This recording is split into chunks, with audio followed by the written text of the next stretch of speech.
It's the like this, it's the like this, ain't the like this, ain't the like, baby. Love and hip hop, the class reunion, might as well. Everybody was dead. This reunion was dead. Love and Hip Hop Atlanta Season 6 Reunion Part 2.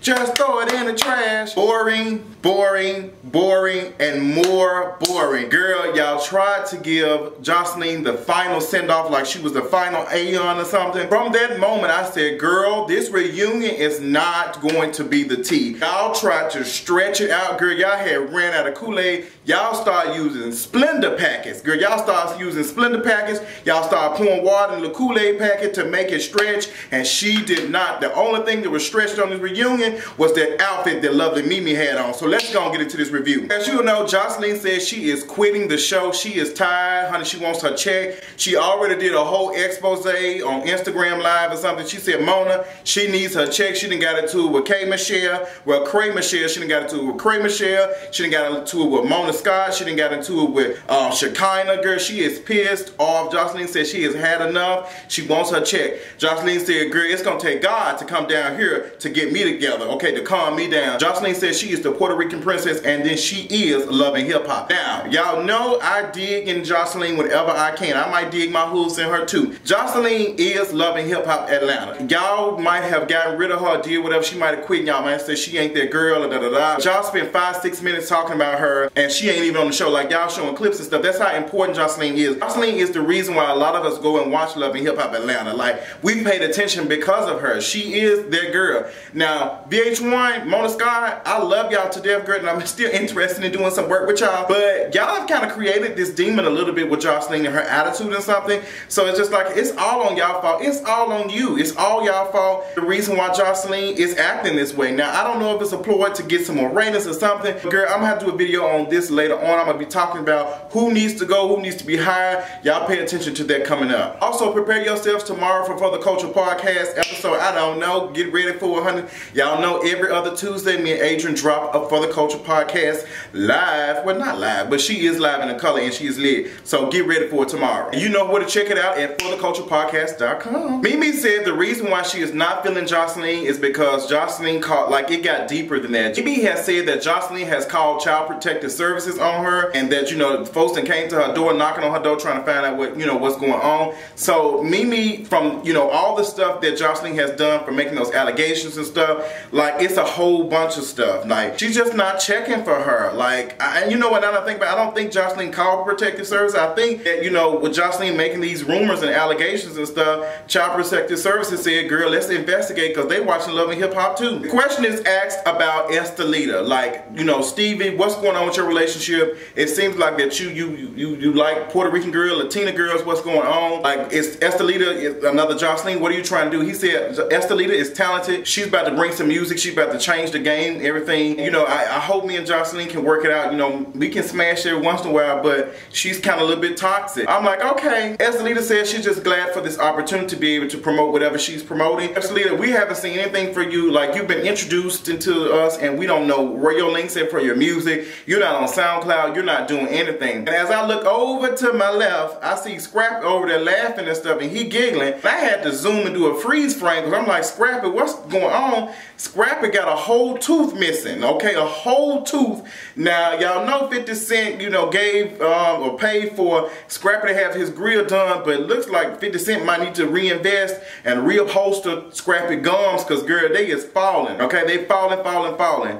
And they can't get up, okay? Girl, call 911, because his teeth are pushed to the edge. Girl, Mama D, your tooth done flew out and looked like Scrappy tooth done flew out. Girl, y'all got some teethless problems, okay? And my girl, Mona Scott, you gonna have to offer these folks some type of dental service or something, because that ain't making no sense. How your cast and crew, you know, around here look like folks tap dancing, playing the piano on these folks' teeth. Mama D and Ernest. Girl, the storylines are so boring this season. We're talking about Mama D and Ernest. Now, I love Mama D. Mama D is hilarious, but her and Ernest, you know, talking about they, you know, run out of lube and Mama D can't get it up and all this type of stuff, girl. So Mama D's issue this season was Ernest was doing a little bit too much with his mother. He was out at his mother's house like 3 or 4 or 5 times a week, and she was just like, you ain't spending no time with me, and I'm not feeling that. Now, I feel like that's a real situation that really happened, because Mama D was upset. She like, you always over there, da da da, and you seem like you care about her more than you care about us and our relationship. We're trying to build something, and if your mama, if she ran, y'all ran her, if you getting milk and cookies from her, then maybe we need to have a threesome. Like Mama D, that was some out of, you know, girl, out of sight, out of mind. I didn't want to hear that at all. Lovely Mimi and Carla Red get into it, and when I tell you, it was like Carla Red was just hollering, and she was getting mad. She was twirling around. She was like, look, you got on sequins, and I got on jewels. I got on jewels. But Carla Red, both of y'all outfits look the same coming from looking out the TV and stuff. That's how, like, looking from the audience perspective, like, y'all just look the same. Nobody at work look a little better, like, the way your stuff was designed was better than hers. But it's just like, this is her first reunion. Like, this is actually good for Lovely Mimi, because this is her first reunion. This is her first season. She hasn't had time to make those connections and make that money to do these things. Now, Carla Red came for Lovely Mimi's juggler. She said, girl, you don't have a shop, you don't own this shop, and you don't have a license. Girl, she exposed you in my Joseline voice. Girl, she said you ain't got no shop, honey, and you ain't got no license, girl. You right here drilling on some folks' toes and stuff, and you ain't got no license, girl. I can't deal with you, girl. I ain't gonna, you got to go to work on Myra feet.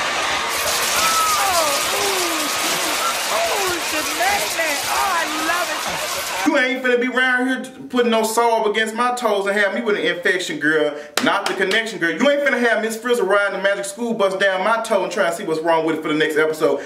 No, ma'am. So the whole time that Carla Red was going off, it just seemed like real jealousy. Like, Carla Red, both of y'all were shouting. The best thing that you could have done, Carla Red, is just like, okay, girl, you know, I'm that girl. Like, she was hollering. Both of y'all hollering. Somebody has to be the person to say, when a person is hollering trying to read me, I'm like, okay, sis. You know, I'm ignoring you like, okay, is she done? Is she done? The bullets that you were trying to hit Lovely Mimi with, they just did not stick, and they was just, like, it was too much, it was overkill. Like, Lovely Mimi is probably like the easy target this season, considering that, you know, ain't nobody really checking for her, she loud, so that's why Tommie, the biggest character on Love and Hip Hop Atlanta to me this season, came to her aid and was just telling her, like, you know, from what she's done a lot. Like, she's made some stuff happen, and this is my girl, I'm rocking with her, like, you know, but she come with me, some drama or something, I'm gonna have to cut her, you know, so I'm liking Tommie. Tommie energy was everywhere for me this reunion. Like, Tommie was like the standout person. Tommie showed herself in a light that I want to see more of her, but girl, that's this KK don't sick the police on her. Talk about the girls trip, the trip to Jamaica. Rasheeda said, you know, Candy came up with the idea, you know, we went, girl, okay, whatever you want to say. Rasheeda and Kirk, we don't get any information regarding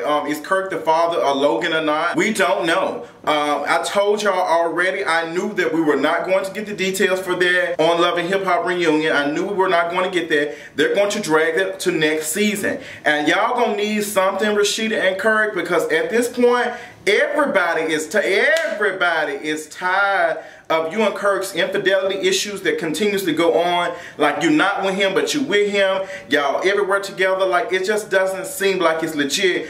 And you know, y'all, and you gambled. You kind of played, you know, this TV. You did all this for you to have like a spotlight, girl. Like, you've been playing with this. So I don't know if it's true or not. Like, you went a whole 6 seasons of putting your marriage out there for us to talk about and stuff. And it's at this point, and I'm laughing at these folks that been talking about some y'all with the iconic couple or something, because I don't see it. So I hope you've gotten everything that you needed from this and all the checks and stuff, because girl, y'all the laughing stock of Atlanta right now, and I'm giggling. Making 3 wishes on your husband's earrings. Did Treasure sleep with Young Jock? Girl, who cares? Who cares? Treasure, girl, you were the most scariest girl I have ever seen on a reunion, period. Like, you sitting here and had them folks had you shook. You couldn't get your answers out. You couldn't talk. Girl, you thought them folks were gonna jump you, girl. Ain't like, Treasure, you low on the totem pole, but ain't nobody finna check you like that, girl. It's just not finna happen. It's just not. Treasure says she didn't sleep with Jock. Nothing happened with that. And you know, she said, I don't know what it is about the Atlanta girls. All of them have a chip on their shoulders and stuff. And here go Dime jumping up. Oh girl, you said all the Atlanta girls. You talking about me. Dime, we already know that you have snatched this girl's hair up. We know that. You done that. Ha ha ha, funny, funny, funny. But when you continuously to pick on the weakest link, that makes you look weak to me. Now Dime, I'm checking for you and your sim side, whatever type of relationship you got with your husband or whatever y'all doing over there. But this picking on her, right, like, it's just just tired. Like, it's like 6 of y'all against one person, and it's like tiring at this point. Like, she was just saying Atlanta girls, and she wasn't even talking to you, Dime, and you just ready to buck up. But girl, you wasn't doing that bucking up. You wasn't trying to post up when Joseline had checked you. Like, girl, she had tried to drop kick you, and you was like, Joseline, we friends, we shouldn't be doing all that. So, girl, I was really turned off by you with that, Dime. That was just way too much going on. Rasheeda offered some marriage advice. Girl, I can't get it out, I'm laughing. Rasheeda offered some marriage advice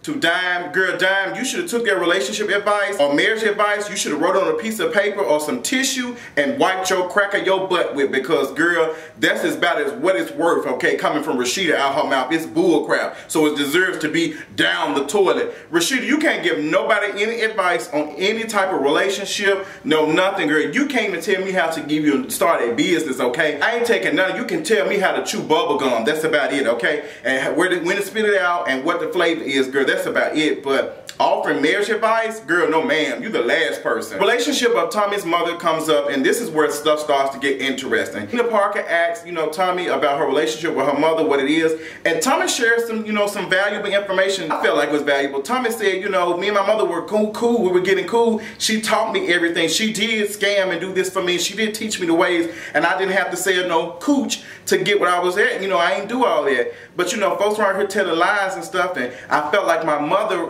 tried to come on the show, and she tried to give them something that wasn't real so she can be on the show. So, and Tommie spilled some of that tea, and I believe her, I believe her, I believe her, I believe her. I believe Tommie's mother came on with all that drama, and Tommie was just like, girl, are you really doing this for the cameras? Like, for real, for real? So that's why Tommie said, I ain't doing it. Now, when Nina Parker tried to dig deep into Tommie's relationship with her mother, Tommie said, girl, I'm not gonna have this conversation with these people I don't mess with. Girl, Tommie, that was the best decision ever. She left, she got her little words out, and she came back. She was talking about, she said, girl, I ain't talking about that. So we get to a video teleconference of our girl, KK, without her dog. KK says, Tommie done gave y'all all these tears. She's an actress. She ran here and burnt my shoes up, running her crusted feet on them. And like, I can't get no more boosters to take care of my stuff no more. Like, Tommie has just messed up all my relationships. Tommie is just challenging KK. She's like, you a fraud, you fake, and girl, the reason you mad at me because these folks ain't fooling with you.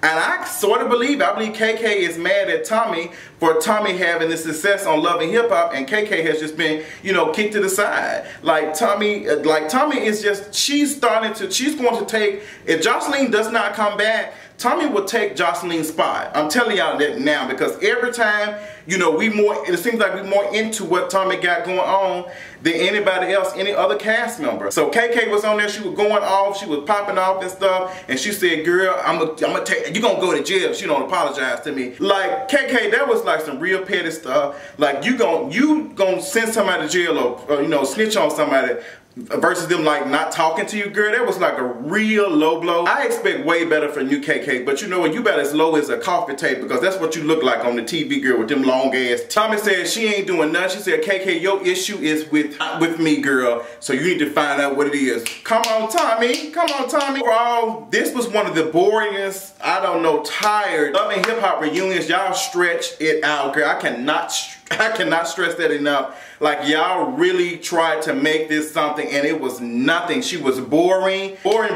Nina Parker, you did your best, boo. I love you. I love how you read the questions. I love that, but it's just, it was just boring. Like, it was nothing you could do. It's just, this season was just, it wasn't nothing going on, and Joseline is that spice. Like, we can deal with some fat. Girl, I need some meat, okay? And Joseline is that meat. Like, and Mimi, you around here laughing and stuff, happy about, Joseline not being on here, but girl, she's your storyline. I'm trying to see what you gonna do, honey. What is it that you gonna do to like have a storyline for next season? Because you gonna tell us who did your boob job? Because that's what we really trying to find out. Overall, this reunion part 2 gets an F for me. She fails the does it work test. It did not work. It did not move me. It did not move anything for me. It was just quite boring. Lovely Mimi, I don't know if I'm interested in having you on next season, but I will talk about all that further. Who needs to return and who needs to go on Love and Hip Hop Atlanta. Y'all stay tuned for that. with that. Make sure you all are checking out the new episode of For the Culture Podcast on fortheculturepodcast.com. You can also follow us on For the Culture Podcast